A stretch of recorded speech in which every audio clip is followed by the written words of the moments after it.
The rain came down hard that morning in Denver, the kind that makes even the toughest people pull their jackets tighter. Officer Mark Reynolds had been on duty since dawn, his coffee cold, his patience thin. He was parked outside a small elementary school, watching the morning rush of parents and kids. Nothing out of the ordinary, until a little girl, maybe 9 years old, approached his patrol car, shivering under a bright pink umbrella. "Excuse me, sir?" she said, voice trembling slightly. "Can you help me? My dad's supposed to pick me up, but he's late. He's a veteran. Special Forces." Mark smiled faintly, amused. "Kids say all kinds of things. Special Forces, huh? That's pretty cool," he said, half listening as he sipped his stale coffee. The girl nodded seriously. "Yeah, he's super brave. He doesn't like talking about it, though. He says heroes don't brag." Mark chuckled softly. "That's what they all say." "Sweetheart," she frowned, defensive now. "No, really, my dad's a hero." "You'll see." The way she said it, simple, proud, stuck with him for a second. But then his radio crackled a report of a disabled pickup truck a few blocks away. He told the girl to wait by the school entrance and went to check it out. When he arrived, he saw it immediately. An old Ford with the hood up, steam rising into the gray air. A man was kneeling by the front tire, grease and rain mixing on his worn jacket. His hands were calloused, strong but shaking slightly.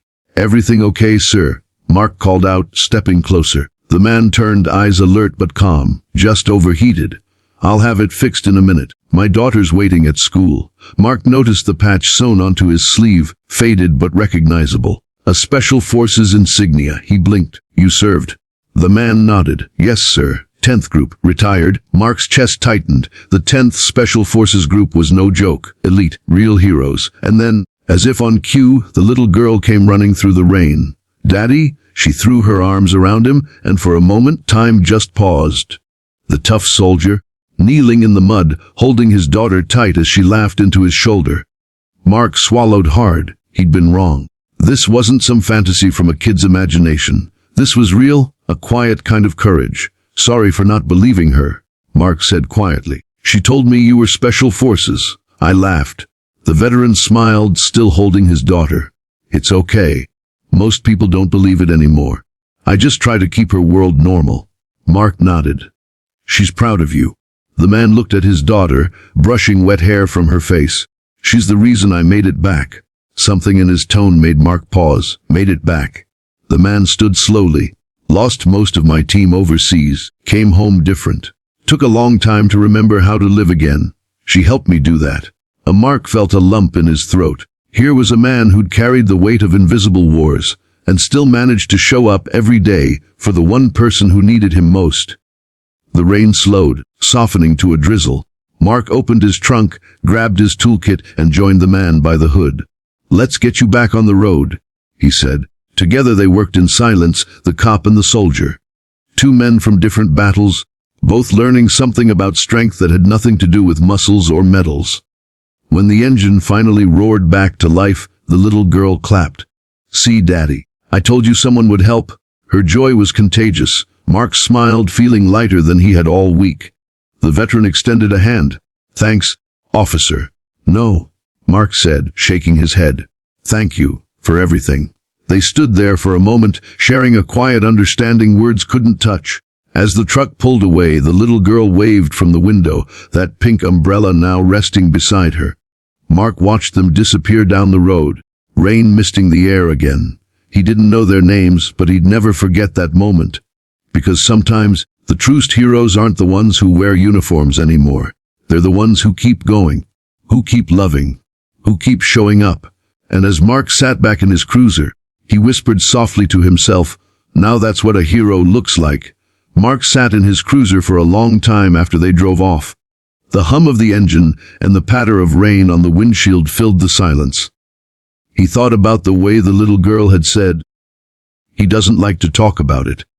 He knew that look in the veteran's eyes, the kind that's seen too much and carries stories no one should have to tell. The next morning, Mark found himself driving past the same elementary school. He didn't have a call there, maybe it was just instinct.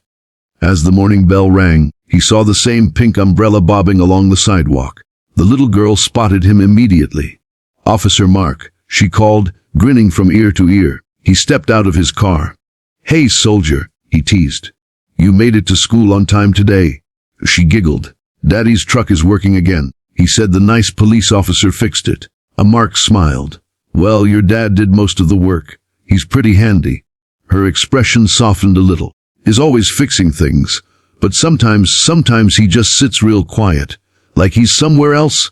Mark crouched so he was eye level with her. "That happens to a lot of heroes, kiddo. The things they've seen, they never really leave you. But you know what helps?" She tilted her head. "What?" "Having someone like you around to remind them what home feels like." The girl smiled shyly. "I draw him pictures. He says they're better than medicine." Mark chuckled, touched by her innocence. "I bet they are." Just then, a voice called out from across the parking lot.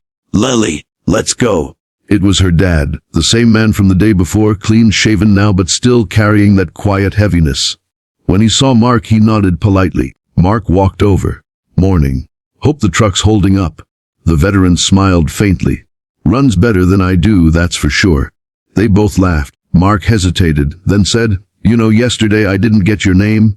"Ethan," he replied.